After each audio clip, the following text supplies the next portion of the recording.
either side, she did eventually take the throne when her brother Edward VI died. This succession came in spite of Protestant opposition to Catholic Mary. The Protestants even tried to put forward their own queen, and Edward VI had chosen her, Lady Jane Grey, on the throne. But when the Privy Council changed their minds about Lady Jane, she was soon sent to the Tower of London and later beheaded for high treason. Already unpopular, Mary made things worse by marrying the Catholic King of Spain, Philip II, in 1554. Theirs was an unhappy marriage, however, and Philip spent most of his time in Europe, and having Spain supposedly on side didn't even help stop France taking away England's last overseas territory, Calais. In 1555, Mary brought back the heresy laws to England, which meant that having a different religion to the monarch was an act of heresy. This led to her government burning around 300 Protestants at the stake. Deserted by her husband at odds with her people and with no heir but her Protestant sister Elizabeth, Mary died in 1558, aged 42. In her youth, Mary I was very much influenced by her cousin, Emperor Charles V, a fellow Catholic, and so upon her accession to the throne, she needed no encouragement to marry his son, later King Philip II of Spain. Not only did this marriage annoy the English, who considered Spain an enemy, it also seriously disgruntled the bridegroom. In spite of his wife's passion for him, Philip had only married Mary to get access to more money and troops for his war against France. He deserted her and sailed back to Spain as soon as he possibly could. Although it would be her sister Elizabeth who would become famous for claiming a strong stomach, Bloody Mary was the one who signed death warrants on over 300 Protestants during her 5-year reign, death by burning at the stake.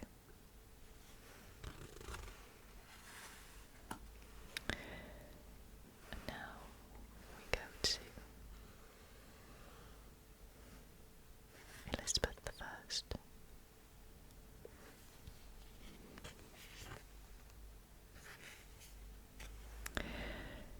Elizabeth I lived between the 7th of September 1533 and the 24th of March 1603.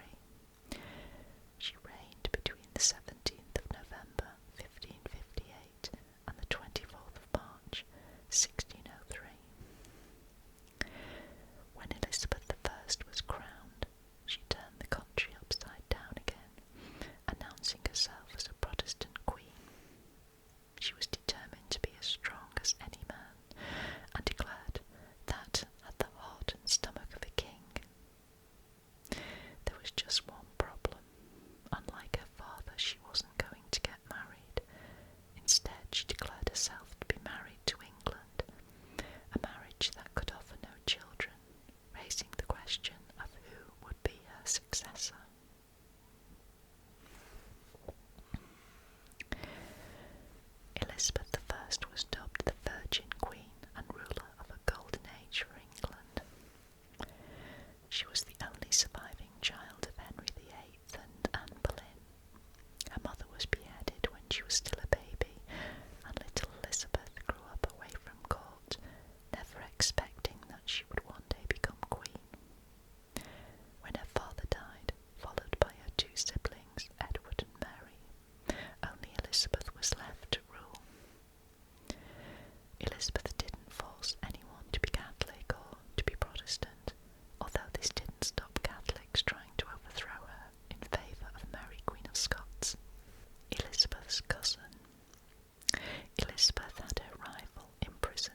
saw the rise of writers such as William Shakespeare, Christopher Marlowe, Edmund Spenser, and Sir Philip Sidney, and art and music flourished. Daring explorers such as Francis Drake and Walter Raleigh sailed the world in England's name, with Raleigh even naming a newly claimed part of America after the Virgin Queen, Virginia. Raleigh also brought exciting discoveries of tobacco and potatoes back from America. This was the first time these now common products had been seen in England. Elizabeth I was considered quite attractive in her youth and inherited her father's striking red hair. Being pretty and being queen, she attracted many male admirers, but as she grew older, she wasn't happy about losing her youthful beauty. In 1562, she contracted smallpox, which left her half bald and her skin scarred. She tried all sorts of weird and wonderful ways to maintain her appearance, including wigs and poisonous lead makeup, which made her skin white.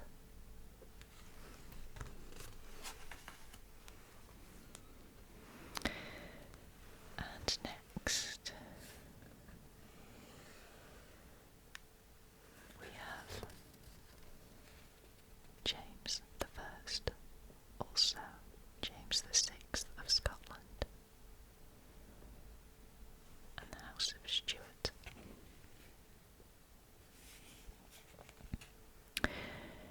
James I lived between the 19th of June 1566 and the 27th of March 1625. He reigned between the 24th of March 1603 and the 27th of March 1625. The Stuarts arrived in the form of James I, the son of Mary Queen of Scots, and England and Scotland were united. James had plenty of practice of being king, having been James VI of Scotland from the age of just 13 months. Not everyone was happy with him becoming King of England, however, particularly the once again persecuted Catholics. Before long, Guy Fawkes and his gang were plotting to blow up the king and his parliament.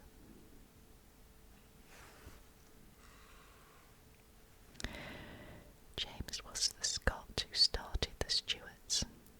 Cue, gunpowder, treason, and plot. Being King of Scotland hadn't saved James from a stressful childhood. His father had been murdered shortly after James's birth, possibly at the request of his mother. His mother had been exiled and then imprisoned, before finally being executed when James was 20. James I wasn't a bad king, but his insistence on the divine right of kings and his tendency to choose favourites at court didn't make him popular with Parliament. He also liked expensive things and didn't like Parliament interfering with royal money. As a result, England's finances got into a bit of a mess. However, some of the things James spent money on would be well worth it. He employed the famous architect Inigo Jones to build the spectacular banqueting house at Whitehall, London, which you can still visit today. Shakespeare also performed at James's court with his company, the King's Men. James was keen on witch hunting, so keen in fact that before he came to England he wrote a book called Demonology, about these detestable slaves of the devil. James had married a Danish princess, Anne, and when they were sailing back to Scotland, their ship was hit by terrible storms. James believed that this was the work of witches. Many witches were then arrested in Scotland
taxes it raised. Instead, he raised revenue by non-parliamentary means, measures which made him very unpopular and alienated many who were the natural supporters of the crown. Charles did have to recall Parliament on a number of occasions. Firstly, there was the so-called Short Parliament of April 1640, which was dissolved again within weeks. Another Parliament was called in November 1640, the Long Parliament. By October 1641, tensions between the King and Parliament were fraught once again, and finally, on the 22nd of August 1642 at Nottingham, Charles raised the royal standard, calling for loyal subjects to support him. The civil war had begun. The war lasted intermittently for 7 years, from 1642 to 1649. By 1647, Charles was losing badly against Oliver Cromwell's well-trained new model army. The king fled to Scotland, hoping that the Scots would help him, but they simply sold Charles back to Cromwell. Charles spent the next 2 years in prison, but his existence served to sustain hope amongst royalists, who kept trying to fight back. Cromwell soon realised that keeping a king captive was harder than he'd imagined, and so Charles was put on trial by Parliament. He was found guilty of treason and was the first and last executed monarch. During his reign, Charles needed money badly, and Parliament wouldn't give it to him, so he started taxing the English people in all sorts of ways. He began by fining anyone who went into a royal forest, for example, and then he started fining people who went into areas that just used to be royal forests. Unsurprisingly, his subjects were pretty furious. Charles I's execution was on a chilly January day. He insisted on wearing 2 shirts so that he wouldn't shiver. He didn't want the crowds to think he was shaking with fear. His dignity in the face of death impressed many witnesses. Charles I was a hugely important patron of the arts. He asked the Flemish painter Peter Paul Rubens to paint the ceiling of the banqueting house in Whitehall, London, a magnificent work of art which can still be seen today. And he collected works from most of the major artists of the day. Anthony van Dyck was an artist at the court of Charles I, and some of his most impressive paintings were commissioned by the king and are still part of the royal collection today.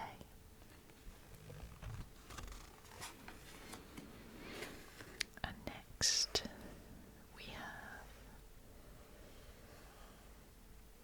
Charles II.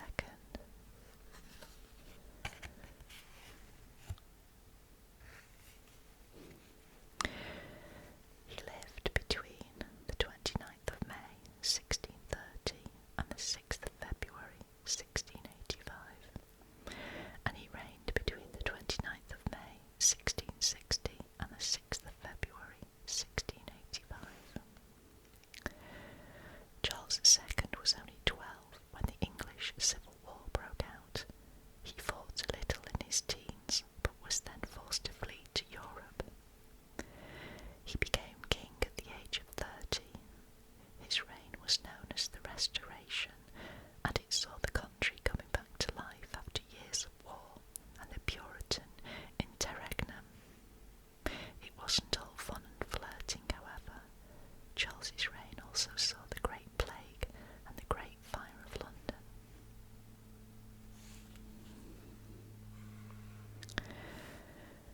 Charles II was the eldest son of Charles I. He had a rough start to his teens, fighting with his father in the English Civil War, and then being sent to Europe in fear for his life. On the continent, things began to look up, and by the age of 18, he was enjoying life in Holland, spending time with the first of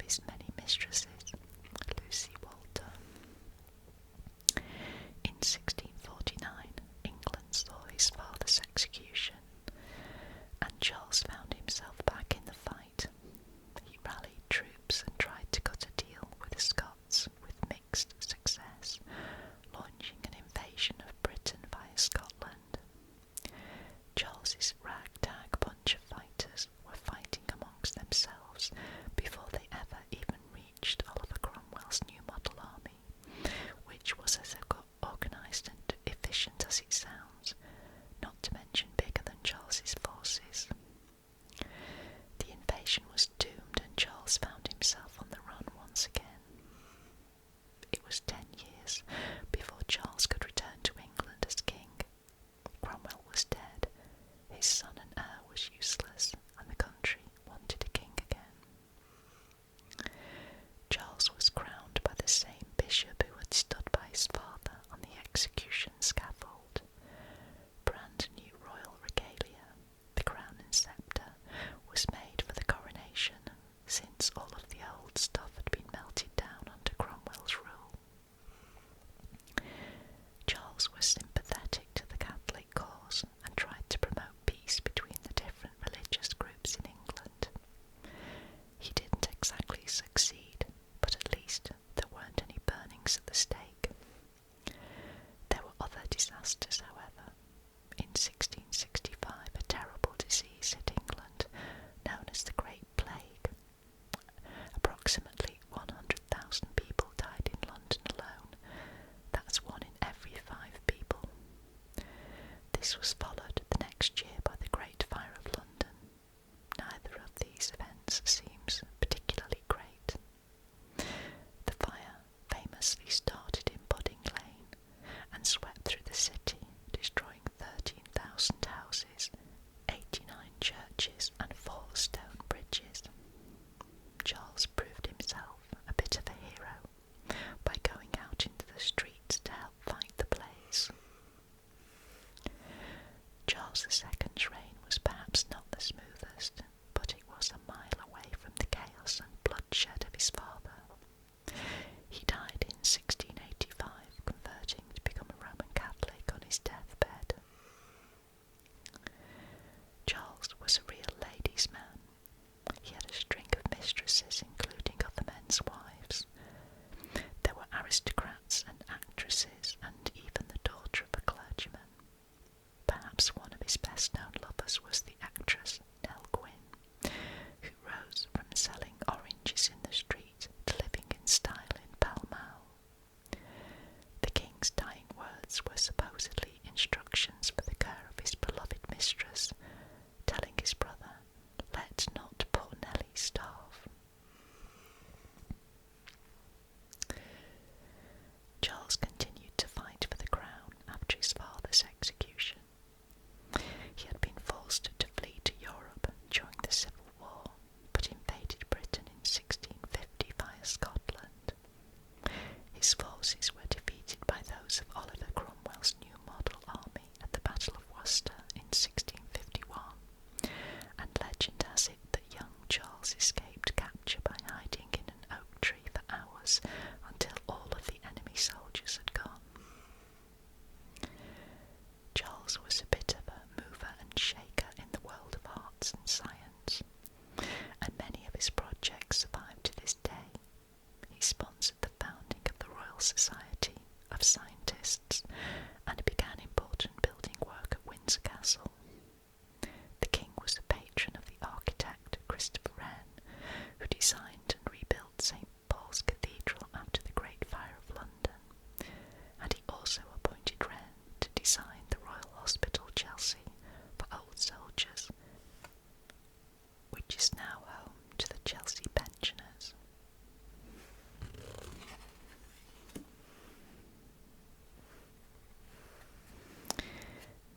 Now we go on to James II.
James II was the second son of Charles I and the younger brother of Charles II. Although he was a Catholic, no one really kicked up a fuss. After all, James can't have forgotten what happened to his father when Parliament didn't get their way.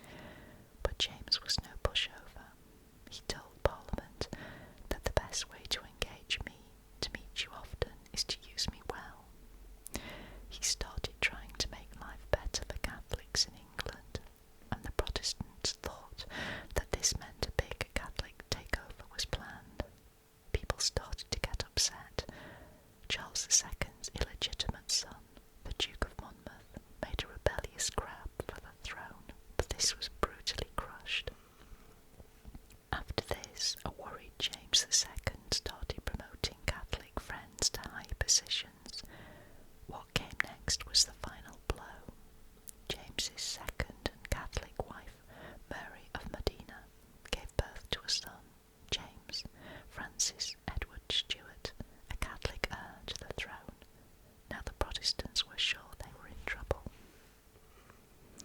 The Protestants had a plan. They invited William of Orange, a Dutch prince who had married James's eldest daughter Mary, to sail across to England and take over. William was more than happy to oblige. The king actually had a bigger army than William, but when the Dutch arrived, he completely lost his nerve and ran away. No one even needed to fight. Parliament decided that the king running away was as good